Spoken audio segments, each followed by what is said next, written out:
tento me equilibrar, me dosar. Mas você acha que esse seria...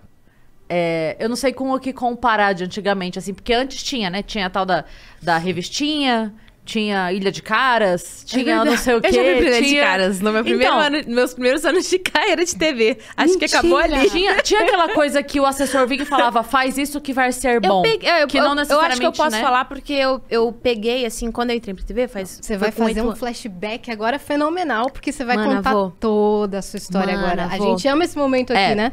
Nossa, tem muita história pra contar. Não, agora a gente vai voltar tudo, aproveitando. Mas o que você ia falar da... Eu ia falar que eu comecei muito cedo, né? Então, eu peguei assim, sei lá, 30, 40% da minha carreira foi nesse lugar onde não tinha internet, não era rede social que comandava, era televisão e o assessor de imprensa, a mídia dos portais, dos jornais. Então, eu experimentei muito. Eu tinha uma assessora de imprensa, era tipo, levava pra evento. Isso era um saco, acho que era isso. Presença em evento? Lembrei, presença em evento. É isso que eu tava tentando fazer uma referência, tipo assim, quando a assessora vinha e falava, faz isso que vai ser bom, seria o story hoje, sabe? Era tipo assim, vai ter tal evento, você vai lá e colocava uma roupa no evento, que às vezes eu nem sabia que evento que era, do que se tratava. Eu tinha que ir lá no backdrop, tirar umas fotos e falar com umas pessoas que eu nunca vi da vida. Você se sente um boneco de cera, eu né? ficava assim, eu acho que eu prefiro como funciona hoje, pensando bem. Tá vendo? Mudou a perspectiva. Esquece tudo que eu falei. Gente, perfeito como as coisas acontecem hoje. Se a Priscila continuar postando daqui pra frente, vocês agradecem o Vênus depois, que a gente mudou a perspectiva. Achou que vinha pra podcast e veio pra terapia. Me veio um sentimento tipo, meu Deus, eu odiava aquilo. Eu tô me sentindo muito bem agora. Tá muito... Tipo, a obrigação de hoje tá muito mais tranquila. Incrível, gente. Muito obrigada, muito obrigada. Bom, agora então vamos voltar pra Priscilinha. Criança, com quantos anos você começou a cantar? Ixi, minha mãe fala com 2. Eu tava até vendo umas fotos quando eu comecei minha carreira no Twitter. Muito legal, vou mostrar pra vocês. Mas eu comecei a cantar com 2 anos porque eu comecei na igreja, né? E na igreja é um espaço que, né, você tem muita oportunidade pra se desenvolver artisticamente. Muitos convidados nossos já disseram isso, né? Muitas, assim, é uma coisa comum de... Ah, meu Deus! A cara. Mostra assim, ó. Isso. Eu só ri assim, ó. Comecei. De contando isso, assim, que morava em alguma cidade muito distante de qualquer manifestação cultural e o que tinha era a igreja, ou que morava num bairro onde não tinha, e o que tinha era a igreja. Várias pessoas já falaram isso aqui, porque a igreja, né, todo bairro tem praticamente. E é um lugar que usa muito das artes pra compor ali a liturgia. Então, a música, a dança, até o teatro, a própria oratória. Então, é um ambiente... Querendo ou não, por mais que às vezes a gente de dentro da igreja não reconheça, é um ambiente muito artístico, muito artístico. Na verdade, a gente não reconhece. Acho que essa é a grande... É daí onde surgem as dificuldades, né? Da igreja interpretar a classe artística dentro... Que faz parte dela, que faz muito parte dela, tem inclusive. Até teatro, tem gente que não sabe que tem teatro. Eu tenho fotos aqui, depois eu mostro pra vocês. Eu com papel crepom, vestida de... É uma coisa muito doida, Minha irmã era a Brisa, eu era o arco-íris, era o Gênesis, o teatro. É uma coisa muito doida, porque assim, pega o jovem, aí o jovem vai muito bem naquilo, aí ele vai tão bem naquilo que aquilo vira profissão, e quando vira profissão, fala assim, então não serve mais. Aí é um assunto muito que dá pra gente falar 4 horas. Daqui a pouco a gente vai entrar um pouco mais nele. Vamos. É um assunto que eu gosto muito de falar. Mas voltando pra onde eu comecei, foi assim. Foi na igreja, meus pais eram líderes, né? De jovens e tal. Músicos, eles tinham uma banda. Eles tinham uma banda, Tinham seus uma pais? banda, cantavam em várias igrejas, gravaram um disco. Então, eu vim de uma família toda musical. Minhas primas eram parte da banda também. Então, desde 2 anos, ela falava que eu cantava lá na frente com ela. Eu tenho memória de, assim, muito nova. Se não deixasse eu cantar, eu fazia o barraco mesmo. A gente saía chorando, gritando no final do culto, não cumprimentava ninguém, virava a cara pro pastor. Não me deixaram cantar, não quero saber. E todo... Eu lembro que é porque eu ensaiava a semana inteira. E eu lembro, assim, eu subia assim na cadeira na cozinha, enquanto minha mãe lavava a louça, porque tinha que ter plateia, auditório, tinha que ter gente me ouvindo. Daí eu lembro que eu ensaiava a semana inteira pra chegar lá no domingo e ninguém me chamar, dá licença, né? Me preparei. Então foi nesse ambiente, assim, que eu comecei. Com 6 anos, eu lembro que eu era muito determinada e eu fiz meu próprio plano de carreira. Eu olhava pro meu pai e eu falava... com 15 mil dá pra gente gravar uma demo e mostrar pras gravadoras, tipo, 6 anos de idade, te juro. Visionária. Te juro. Eu falava, não, a gente grava... Papai, você guarda um dinheiro pra mim, eu vou gravar uma demo, a gente vai mostrar pra todas as gravadoras e alguma vai me contratar e eu vou ser cantora muito famosa. Eu prometo pra você que eu falava isso. Pode perguntar pros meus pais, pras minhas primas. E deu bom. Gente, deu certo. Tô passada. Mas aí, ok, aí você falou isso pro seu pai e qual foi o próximo passo? Eu quero entender esse caminho pra chegar na TV. Muito, foi muito louco, assim. Eu acho que é difícil encontrar uma história tão maluca, porque eu sempre, como eu falei, sempre quis ser cantora. Falava, era isso. Daí meus pais viram que eu realmente levava jeito. Meus pais sempre foram com muita noção. Tipo assim, eles falavam, não, se a gente visse que você não levava jeito, escolhe outra coisa, filha. Vai, espera mais um pouco pra decidir. Pinta esse desenho aqui enquanto isso. Colore aqui. Mas minha mãe contava que quando ela fazia aula de canto na época, ela começava a fazer exercício em casa e eu falava, mãe, não é assim, é assim. E corrigia ela, mó sem noção, né? Eu, tipo, tem propriedade sim. E aí ela falava que eu corrigia ela enquanto ela estudava. Ela falava, não, tem alguma coisa errada, essa menina aqui tá sem noção demais. Aí ela falou que eu comecei a mandar bem, assim, nos exercícios com ela. Aí ela falou, quer saber? Ela tá mandando melhor que eu vou parar porque eu acho que esse negócio é com ela. E aí meus pais começaram a investir em mim, começaram a me colocar pra cantar ali nos festivais de música da cidade, que alguém da onde indicar. Eu sou de Itapecerica da Serra, Grande São Paulo, né? E daí começaram a investir nesse sentido, até que começou a aparecer assim alguns concursos na época, sei lá, Gente que Brilha, alguns programas da Record, Raul Gil e tal. Fui fazer teste pra todos, assim, pra cantar, porque eu queria ser cantora. E aí... Quantos anos isso? Tinha uns 7 anos. Já tava muito mais... já tava super madura. Super desenvolvida. Com 6 ela fez o planejamento, com 7 ela queria pôr em prática. Bem, entendeu? Daí foi literalmente assim, super rápido. Daí eu lembro que eu passei num teste pra um programa da Record. E olha que coisa, não me sinto bem não falando nisso, mas a produtora falou assim, minha mãe, a gente vai ter que dispensar a Priscila, porque ela é muito boa. Aí meus pais ficaram tipo assim, sem entender, não, se ela é boa, por que ela não pode participar? Ele, não vai dar certo aqui no programa, com os outros.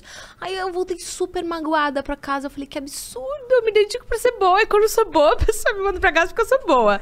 E eu lembro que eu tinha consciência disso quando eu tinha essa idade, te juro, assim. Você já fez um estudo se você foi cachorro em alguma outra... Porque cada ano do cachorro diz que é 4, né?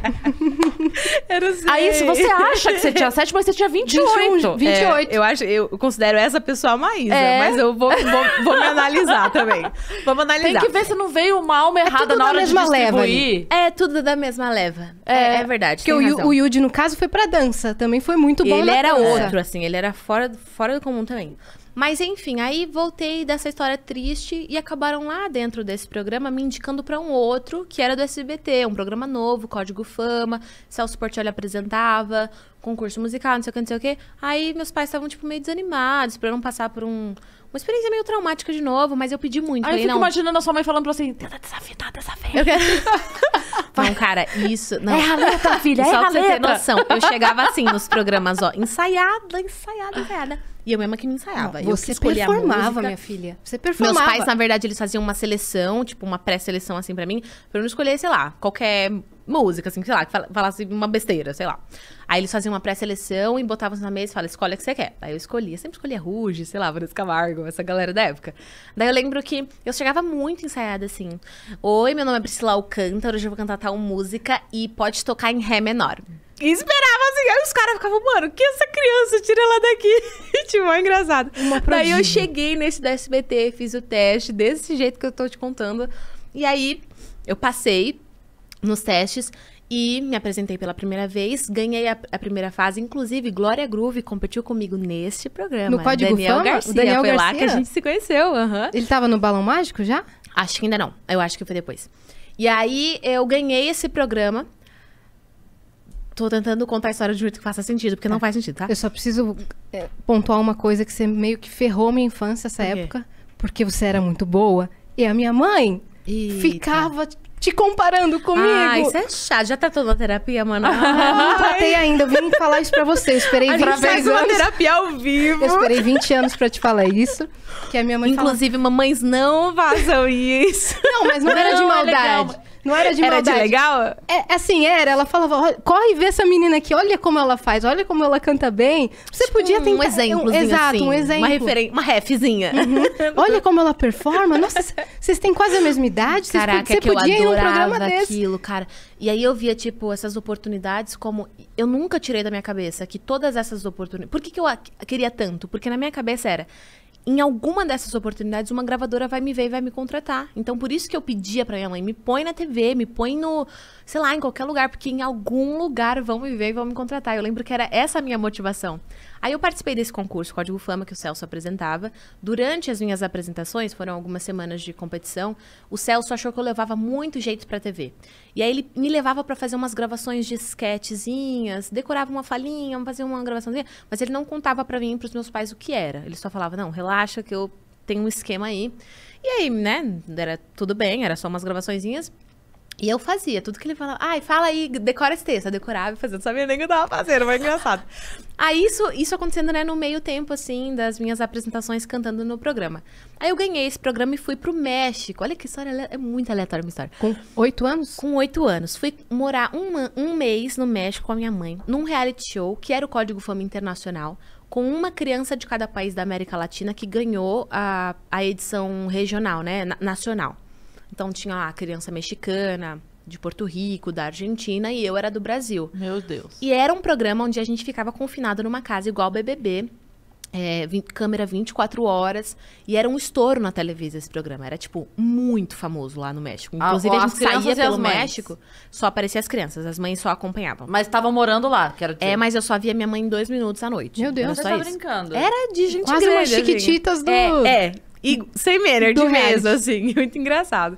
Aí eu era mais nova da casa e a única que falava português, mas eu tenho uns vídeos muito engraçados. Eu, onde estão minhas maletas? E eu desenroladaço, enrolando um espanhol que não existia, tipo assim, com 7 para 8 anos.